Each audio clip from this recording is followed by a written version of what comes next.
mallettes qui partiront d'Afrique pour la France, et il n'y aura plus de soutien à des élections truquées qui partira de France vers l'Afrique. Et le Gabon, de ce point de vue, est un exemple assez parlant, puisqu'il y a ces fameuses mallettes du temps d'Omar Bongo qui partaient vers Paris. Il y a eu, encore une fois, même à la dernière présidentielle de 2009, une complaisance française à l'égard d'une élection qui a été pour le moins très trouble, où il y a eu une rupture de la chaîne du froid entre les résultats au niveau des commissions départementales et les résultats publiés au niveau national 4 jours après le scrutin. Comme dit Bonnecorse dans le film de Banquet, il y a de grandes chances que, en réalité, les résultats aient été inversés et que Baobam soit arrivé devant Ali Bongo. Je crois qu'il y a une petite image intéressante dans l'extrait que vous avez montré. À un moment, devant la dépouille mortelle d'Omar Bongo, Sarkozy essaye de prendre la main de Chirac et Chirac refuse. Hein. Ça me rappelle, ça évoque cet aveu qu'a fait Giscard sur Europe 1 2 jours après la... Il ne manquait plus que Giscard, en fait. Il ne manquait plus que Giscard. Ouais. Vous vous rappelez ce qu'il a dit sur Europe le lendemain ou le surlendemain de la mort d'Omar Bongo. Il a raconté cette histoire. Ce coup de fil, il est encore président de la République, il va être battu par Mitterrand. Ce coup de fil où il appelle Bongo en lui disant « Pourquoi tu soutiens Chirac au premier tour contre moi ?» Et Bongo, qui ne sait plus quoi dire, qui est surpris par l'attaque de Giscard au téléphone, il y a un blanc au téléphone. Je pense qu'on est, avec cette image-là, on est en plein dans les règlements de compte internes au sein de la classe politique française, non seulement entre droite et gauche via l'argent de l'Afrique, un temps Houphouët puis plus tard Bongo, mais y compris au sein de la droite française. C'est-à-dire vous aviez des règlements de compte très violents entre les pro-Villepin et les pro-Sarkozy avant 2007, avant l'élection de Sarkozy, puisqu'il y a eu une époque où Chirac voulait pousser la candidature de Villepin contre celle de Sarkozy. Via tout ça, Bongo, on est encore dans ce moment de la post-colonisation où un homme politique africain, il y a 40 ans Houphouët et il y a quelques années, c'est pas vieux, 5 ans, Bongo, peuvent encore avoir une influence sur la politique intérieure française. Et finalement, de l'aveu de Bonnecorse dans Le Monde il y a 2 mois, où vous avez Bongo qui donne moitié chez Sarkozy et moitié chez Villepin, parce qu'il ne sait pas chez qui il faut donner le plus d'argent, et qui finalement, voyant que Villepin ne tient plus l'affaire, va finalement mettre tous les œufs sur le panier Sarkozy, avec l'image évidemment de ce meeting de janvier 2007, meeting fondateur de la candidature de Sarkozy. Nous sommes à Bercy et Pascaline Bongo est au premier rang. Voilà, on est encore là au cœur de la France-Afrique, et je pense que cette France-Afrique ne disparaîtra que le jour où il n'y aura plus ce jeu entre Paris et les capitales africaines. Frédéric Dors. Oui, je voulais revenir sur les symboles. L'extrait que nous avons vu en est un. Hein. Le symbole, on a vu 2 chefs d'État français, comme vous l'avez relevé, un grand nombre de personnalités qui ont occupé des fonctions politiques importantes. Mais là, on était en 2009, mais il y a un autre symbole qu'on ne voit pas très bien dans le documentaire. Il y a juste un extrait où on voit Focard recueillir les salutations d'un grand nombre d'Africains, mais on aurait pu très bien montrer les images des obsèques de Félix Houphouët-Boigny en décembre 1993.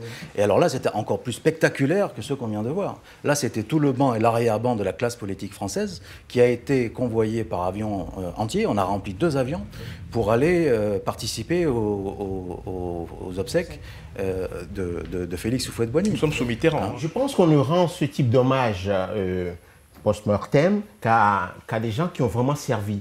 Je prends l'exemple des obsèques du président Léopold Sédar Senghor. Senghor qui était dans le giron, qui était dans le précaré, qui était un des acteurs les plus importants, n'a pas eu droit à la présence de tout le Gotha politique français.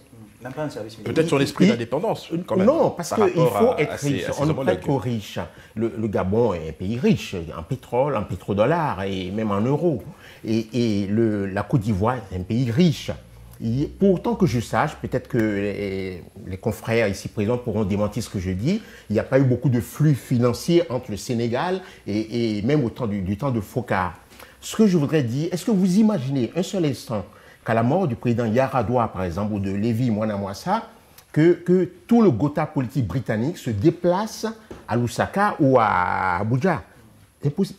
Ça fait partie, c'est un acte inédit des rapports qui lient la France à l'Afrique, ça. Voilà, c'est ce que je voulais dire. Mais, actuellement, on observe quand même une montée en puissance, aussi bien sur le continent africain qu'en France, d'une véritable soif de transparence par rapport à la France-Afrique.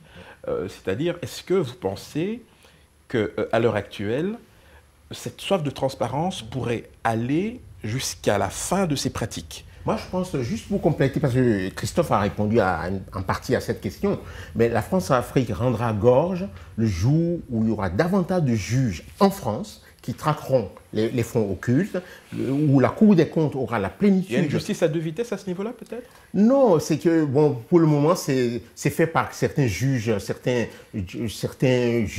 titre particulier, comme Madame Eva Joly, dont parlait Christophe Boisbouvier tout à l'heure. Mais il faut davantage de juges, il faut que la Cour des comptes puisse enquêter, il faut que les services des douanes enquêtent. Mais ceci dit, la France-Afrique, ce n'est pas que les mallettes. Je pense qu'on nous a jeté ça en pâture, mais c'est plus complexe que ça. C'est des gens qui faussent les résultats des élections, c'est des gens qui vous appellent pour dire votre coton, je veux une partie des revenus. Ça se fait de façon aussi brutale que ça. C'est aussi des réseaux de complaisance. C'est des réseaux de complaisance, c'est des observateurs bidons qu'on envoie dans nos pays pour superviser les élections. C'est plein de choses, ce n'est pas que les mallettes. En fait, c'est un système qui permet de maintenir en l'état des relations. Alors, évidemment, si l'on apprécie la qualité de ces relations, elles peuvent être troubles, elles peuvent être mutuellement profitables ou réciproques, mais certains pays africains ont quand même tiré leur épingle du jeu de ces pratiques-là. La France-Afrique, ça marche mieux dans les pays où il n'y a pas d'alternance. Oui. Hein, oui, c'est une banalité de dire ça, mais le fait est qu'en Afrique de l'Ouest, la plupart des pays connaissent l'alternance.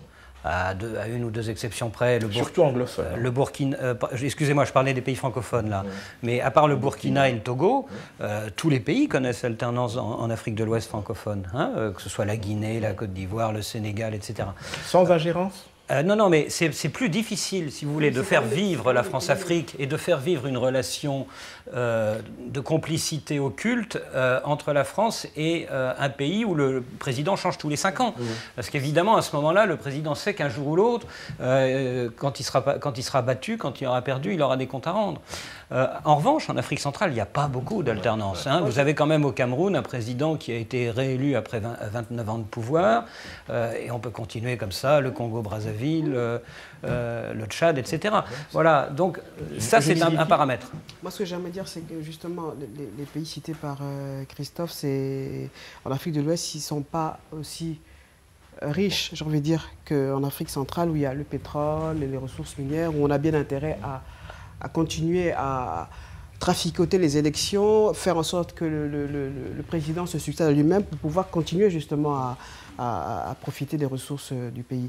Moi, je pense aussi que la France-Afrique s'arrêtera, et je pense qu'elle commence à s'arrêter dans la mesure où les Africains, et ils le veulent maintenant, commenceront à se dire on veut prendre en main notre destin. Moi, j'écoute tous les jours des auditeurs, des Africains dire on est fatigué de la France-Afrique. On veut vraiment maintenant être maître de notre destin. Mais il faut que la France arrête de mettre à la tête des États africains des marionnettes.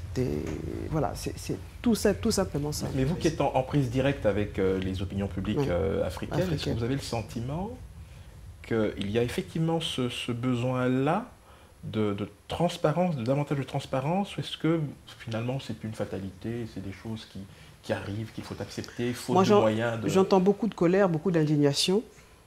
Est-ce que c'est une fatalité? Oui, en fait, ces Africains que j'écoute, à qui je donne la parole, disent voilà, nous ne sommes pas libres, nous ne sommes toujours pas libres, nous ne sommes toujours pas indépendants.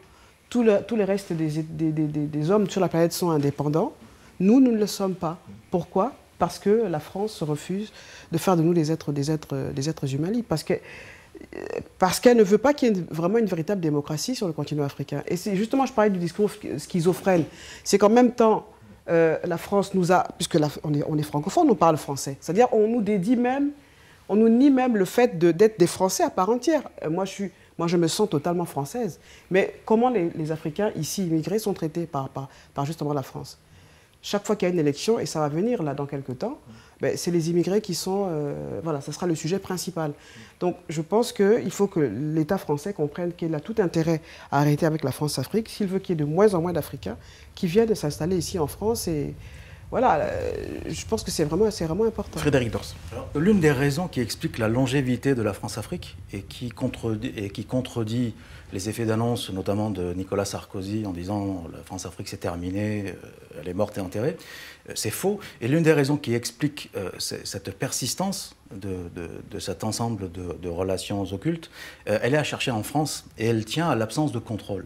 En fait, en France, on s'aperçoit, à la différence d'autres pays européens ou de ce qui peut se passer aux États-Unis, qu'il n'y a pas de contrôle de ce que fait l'État et de ce que font l'État et les représentants de l'État français en Afrique ou en relation avec les pays africains. Même le Parlement Non, il n'y a pas de contrôle. Il n'y a pratiquement aucun contrôle. Il y a une fait de la colonisation, je suis désolé, il n'est pas enclin à... Il y a une forme de connivence coupable qui voit que gauche et droite confondues, on ne cherche pas à savoir véritablement ce qui se passe sur le continent africain de la part des acteurs français. Il y a une discrétion de la société civile qui laisse en fait pratiquement une carte blanche aux tenants du pouvoir, ce qui est inimaginable dans une culture anglo-saxonne où on s'aperçoit que les actes posés par les décideurs sont remis en question et sont questionnés en permanence. Le jour où en France on aura vraiment une prise de conscience qu'il faut demander des comptes, ce que disait Francis Patinet, on conçoit que la France cherche à défendre ses intérêts, mais mettons carte sur table et demandons aux représentants français et aux hommes politiques français de dire et d'avouer ce qu'ils font. S'il n'y a rien à cacher, on peut en parler. Si tout est avouable et s'il n'y a pas de coup tordu, on peut en parler. Et on ne verra aucune objection à ce qu'il y ait de véritables commissions d'enquête parlementaires dignes de ce nom et qui mettent sur la place publique des choses qui sont pour l'instant cachées sous le tapis. Ce qu'il faut dire aussi, c'est que la France-Afrique n'enrichit pas obligatoirement l'État français. Ce qu'on aurait pu imaginer. Et les élites africaines. Ça enrichit des élites africaines, mais ça enrichit surtout des individus en France. Ce qui est scandaleux, parce qu'on peut imaginer, du temps de la colonisation, en fait, les richesses, ça pouvait enrichir l'État français, ce qu'on comprendrait, parce que le système colonial. Mais ce qu'on a remarqué, c'est qu'il y a des individus, mais de plus en plus d'individus... À l'exception de Foccart. À l'exception de Foccart, que ça n'a pas enrichi, mais il était le deus ex machina de cette affaire. C'est lui qui était le cerveau, qui avait un système de contrôle, un système de renseignement. Il trouvait une compensation en Afrique, et là peut-être qu'on pourrait y revenir. Voilà, c'est ça. Mais ce qu'il faut, c'est contrôler que des individus, des ministres, des sous-secrétaires d'État, des individus, des émissaires... Mais je me fais l'avocat du diable, est-ce que ce n'est pas plus efficace, les individus? Non, mais c'est des émissaires qui ne représentent pas la République française, généralement, mais qui représentent des officines, des partis politiques, et qui défendent des intérêts, et qui défendent parfois leurs propres intérêts, d'ailleurs. Parce qu'ils sont envoyés comme émissaires, ils rendent le service, mais ils se sucrent au passage. Donc c'est ça qui est... Et c'est inédit dans les relations internationales. Ce qu'il faut, c'est revenir à des relations simples, d'État à État, qui sont profitables peut-être aux uns aux autres ou profitables à l'un par rapport à l'autre. On comprendrait. Mais moi, je ne comprends pas que des individus se lèvent de Paris, qui se disent envoyés par un tel et qu'ils ramènent de l'argent et qu'ils donnent des ordres au chef d'État et que ceci cède. Est-ce que ce n'est pas finalement, alors je me fais encore l'avocat du diable, mais est-ce que ce n'est pas au fond le prix à payer pour préserver un tant soit peu une influence dans ces pays-là? Je parle de la France. Regardez la Côte d'Ivoire. Cette relation incestueuse entre Paris et Abidjan, Paris a fini par le payer avec les 10 années Gbagbo, qui ont été 10 années où la France a expié le péché de trop grande proximité entre le système Houphouët. D'accord. Mais nous en parlerons dans la dernière partie. Mais je pense que les 10 années Gbagbo, c'est 10 années où vraiment les Ivoiriens disent aux Français assez, ça suffit, quoi. Alors ils sont allés trop loin, il y a eu la suite que vous savez, c'est-à-dire le refus de Gbagbo de reconnaître sa défaite et la guerre civile qui s'en est suivie. Mais je pense que quelque part, c'est un jour l'histoire qui rattrape la France-Afrique. Bien, voilà, nous allons y revenir dans la quatrième partie, si vous le voulez bien. Nous allons marquer une pause. Surtout, ne quittez pas.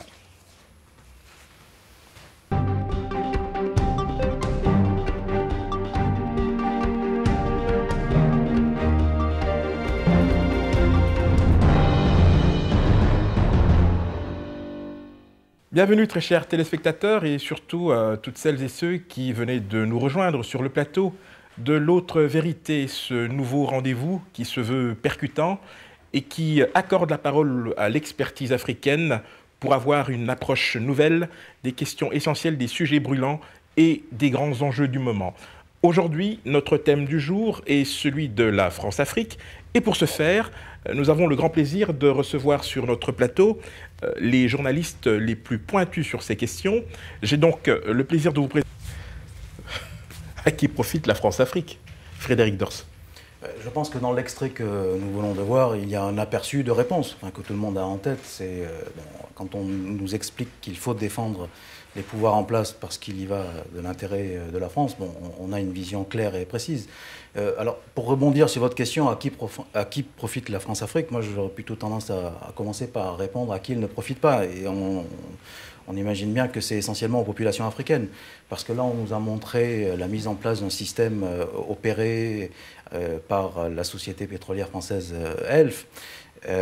Et en fait, on s'aperçoit qu'il y a, dans le cadre de cette France-Afrique occulte, il y a une mise en place de réseaux qui vont détourner les flux économiques au bénéfice et à l'avantage des acteurs économiques et politiques français, et soit des personnes physiques, soit des personnes morales. Donc on va s'apercevoir que la France-Afrique sert à alimenter des partis politiques, des hommes politiques sur le plan personnel, mais aussi des entreprises ou des grandes entreprises qui raflent tous les marchés et qui faussent la concurrence économique dans les pays africains dans lesquels elles interviennent.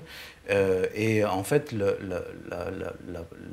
principale victime de ce type de comportement, ça va être l'État africain, qui ne va pas être à même de jouer le rôle qui est censé être le sien, et qui ne va pas pouvoir accompagner le développement d'entreprises nationales, mais qui va devoir s'adapter aux consignes qui viennent de l'extérieur pour favoriser le choix de tel entrepreneur, pour se mettre d'accord sur le montant d'un marché public qui doit être octroyé à tel ou tel opérateur économique, et qui doit aussi accepter l'ingénierie financière qui a été imaginée pour pouvoir permettre à un certain nombre d'intermédiaires de dégager des ressources qui vont permettre d'alimenter le réseau france-africain en France.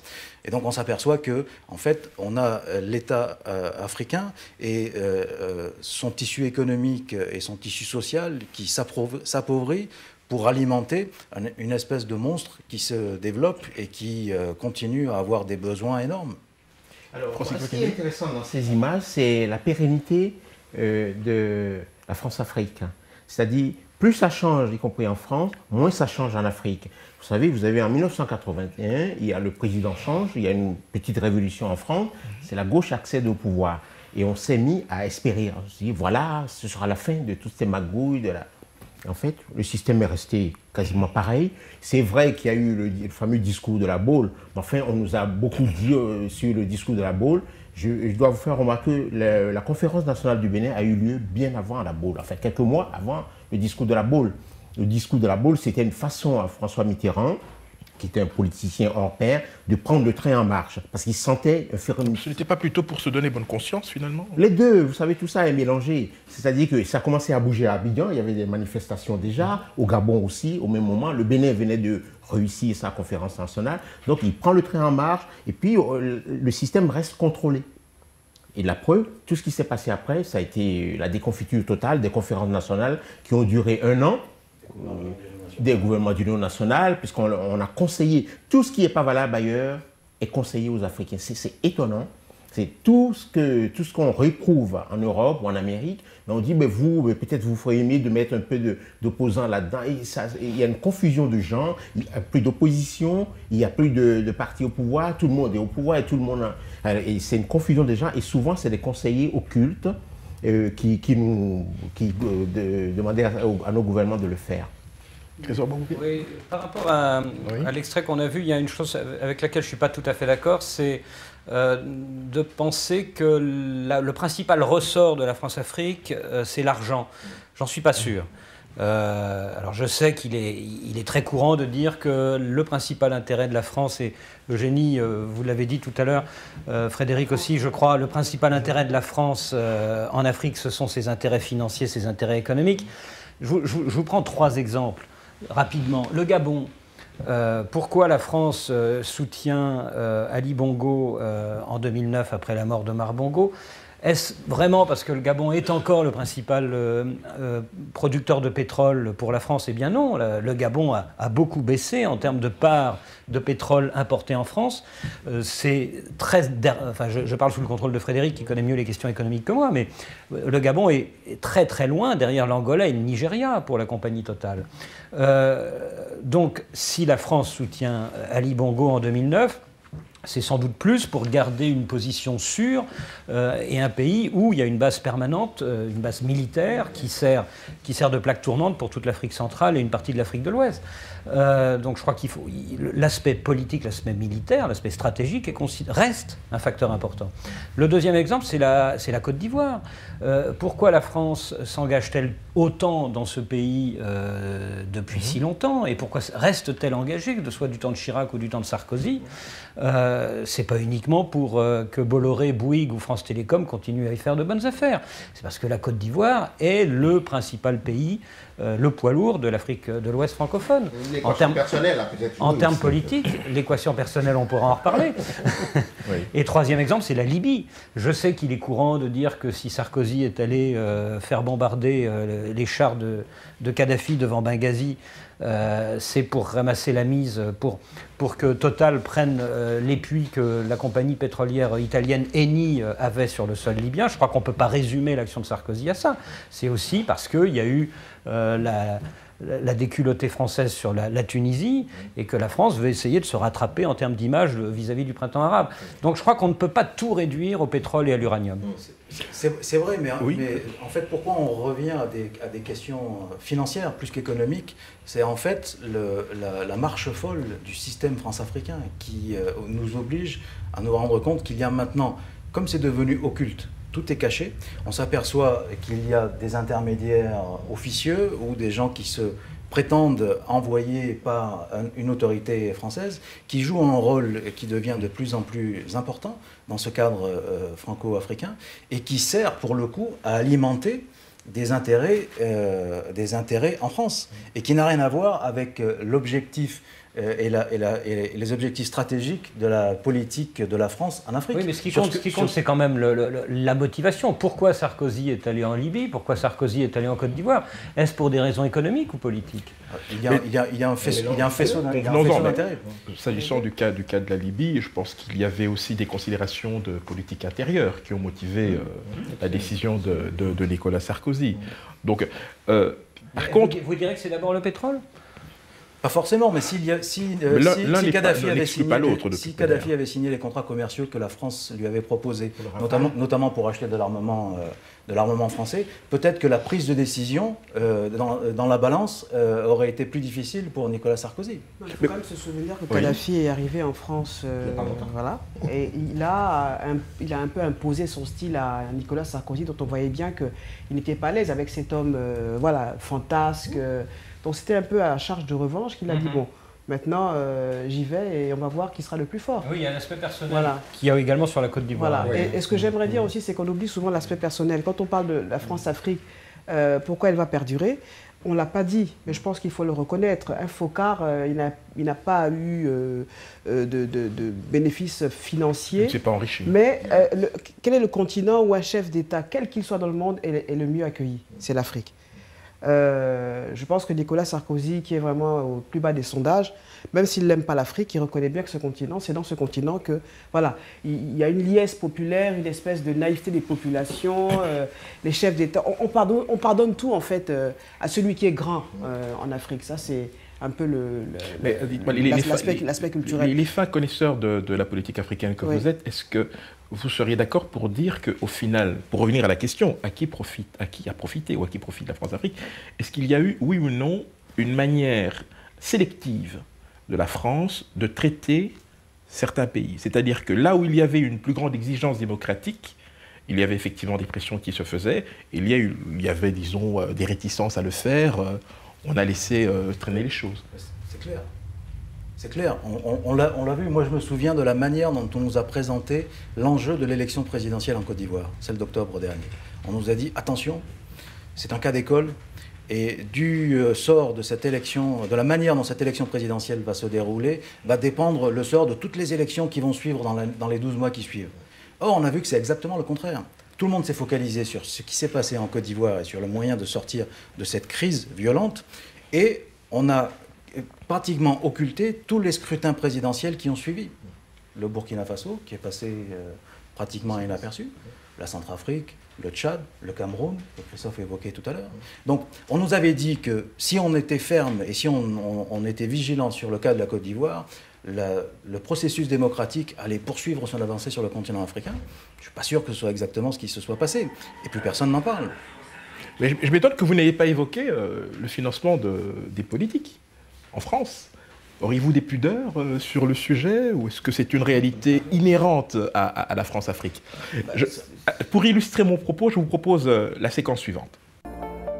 Les gens allaient voir le président d'Elf pour avoir des enveloppes correspondant à leur élection ici ou là. Bon, et beaucoup d'hommes politiques français aujourd'hui ont bénéficié de ce système, ce qui leur a permis de faire une carrière brillante. On sait très bien. Sur les montants versés et les bénéficiaires, les avis divergent. Il n'y avait pas de financement annuel régulier. Et on intervenait aux élections. Et pour les législatives 78 et le présidentiel 81, si on fait le total de tout ça, ça a fait, je crois, 7 millions de francs. Partagés à égalité également au nom du principe d'impartialité d'une entreprise publique entre la gauche et la droite. Mon prédécesseur le faisait, je l'ai fait aussi de la même façon. Voilà, je veux dire. Bien, on a l'impression d'assister à un coming out, un aveu, bon, certes, pratique qui était déjà connue, mais comment vous expliquez que subitement les langues se délient sur ces questions-là? Eugénie Dieki. Enfin, Patrick Baquet, que j'ai interviewé, m'a dit que c'est parce qu'au soir de sa vie, on a envie de se lâcher, de dire, bon, je ne vais pas mourir sans avoir dit certaines choses. Je pense aussi que s'ils ont réussi à s'exprimer avec autant de liberté, c'est parce que Benké est allé, il a fait ce documentaire sans rien connaître de l'Afrique. Donc ils avaient une espèce de confiance par rapport aux journalistes.